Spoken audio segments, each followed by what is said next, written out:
پیارے دوستو، آج کی اس ویڈیو کے اندر ہم آپ کو بیان کریں گے کہ جب پرندے بولتے ہیں تو یہ اپنی آواز میں انسانوں کو کیا نصیحت کرتے ہیں، اور ایسی کیا وجہ ہے کہ اللہ تبارک و تعالیٰ نے انسانوں سے پرندوں کی زبان کا علم پوشیدہ رکھا ہے۔ پیارے دوستو، روایت میں آتا ہے کہ حضور نبی کریم صلی اللہ تعالی علیہ وسلم نے ارشاد فرمایا کہ اللہ تبارک و تعالیٰ نے 1000 مخلوق پیدا فرمائی ہے، جن میں سے 600 پانی کے اندر پیدا فرمائی اور 400 خشکی کے اندر پیدا فرمائی ہے۔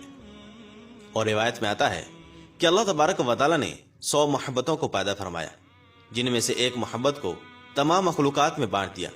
چنانچہ اسی وجہ سے انسان اور چرند پرند آپس میں ایک دوسرے سے محبت کرتے ہیں، اور 99 محبتوں کو اللہ تبارک و تعالیٰ نے اپنے لیے رکھ دیا تاکہ وہ بروز قیامت انسانوں کو اپنے فضل اور اپنی محبت سے معاف فرمائے۔ ناظرین محترم، اور روایت میں آتا ہے کہ جمعہ کے دن پرندے آپس میں ایک دوسرے سے ملتے ہیں اور ایک دوسرے کو سلام بھی کہتے ہیں، اور جمعہ کے دن ہر چرند پرند اللہ تبارک و تعالیٰ کے خوف سے اور قیامت کے ڈر سے روتا ہے کہ کہیں آج کے دن قیامت واقع نہ ہو جائے، کیونکہ قیامت جمعہ کے دن واقع ہوگی۔ ناظرین محترم، اللہ تبارک و تعالیٰ کا انسانوں سے جانوروں اور چرند پرند کی زبان کا علم پوشیدہ رکھنے میں حکمت ہے۔ جس طرح کہ حضرت موسیٰ علیہ السلام کے زمانے میں حضرت موسیٰ علیہ السلام سے ایک آدمی نے درخواست کی کہ اسے جانوروں کی زبان سکھا دے تاکہ وہ ان کی باہمی گفتگو سمجھ سکے۔ حضرت موسیٰ علیہ السلام نے فرمایا اس بات کو چھوڑ دے، کیونکہ اس میں کئی خطرات پوشیدہ ہیں۔ وہ شخص عرض کرنے لگا، سرکار، آپ علیہ السلام اللہ تبارک و تعالیٰ کے نائب ہیں، لہٰذا میری درخواست کو قبول فرمائیں۔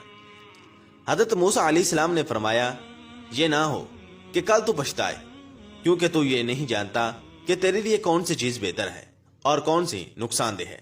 چنانچہ بارگاہ الہی سے حکم ہوا، اے موسیٰ علیہ السلام، اس کی تمنا پوری فرما دے۔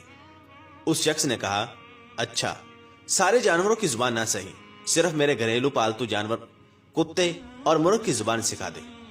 حضرت موسیٰ علیہ السلام نے فرمایا، جا، آج سے ان دونوں جانوروں کی بولی پر تجھ کو قدرت حاصل ہوگی۔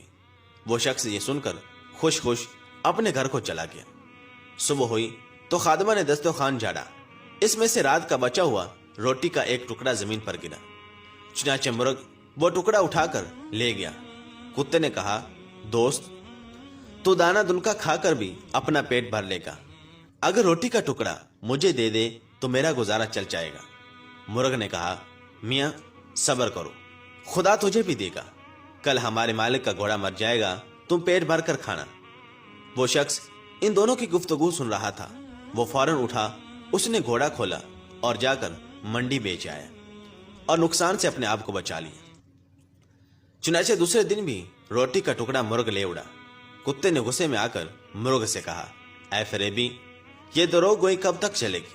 تو جھوٹا ہے، ارے اندھے نجومی، تو سچائی سے محروم ہے۔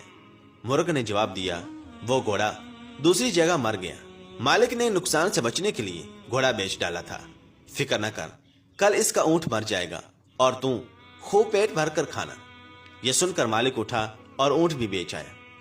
اس طرح اس نے اس کے مرنے کے غم اور نقصان سے اپنی جان بچا لی۔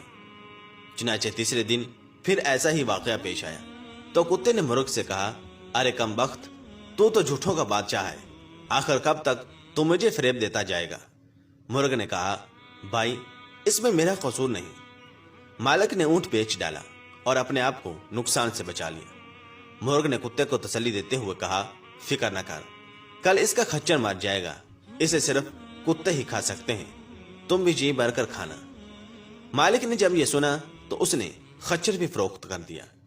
مالک اپنی ہوشیاری پر بے حد خوش تھا کہ وہ یکے بعد دیگرے 3 حادثوں سے بچ گیا، اور کہنے لگا، جب سے میں نے مرغ اور کتے کی زبان سیکھی ہے، قضاء و قدر کا رخ پھیر دیا ہے۔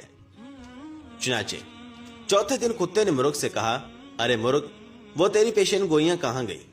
یہ تیری مکاری اور جھوٹ کب تک چلے گا؟ مرغ نے کہا، توبہ توبہ، یہ غیر ممکن ہے کہ میں یا میرا کوئی ہم جنس جھوٹ بولے، ہماری قوم تو مؤذن کی طرح راست گو ہے، ہم اگر غلطی سے بے وقت اذان دے بیٹھیں تو مارے جائیں۔ مالک نے اپنا مال تو بچا لیا، لیکن اس نے اپنا خون کر لیا۔ ایک نقصان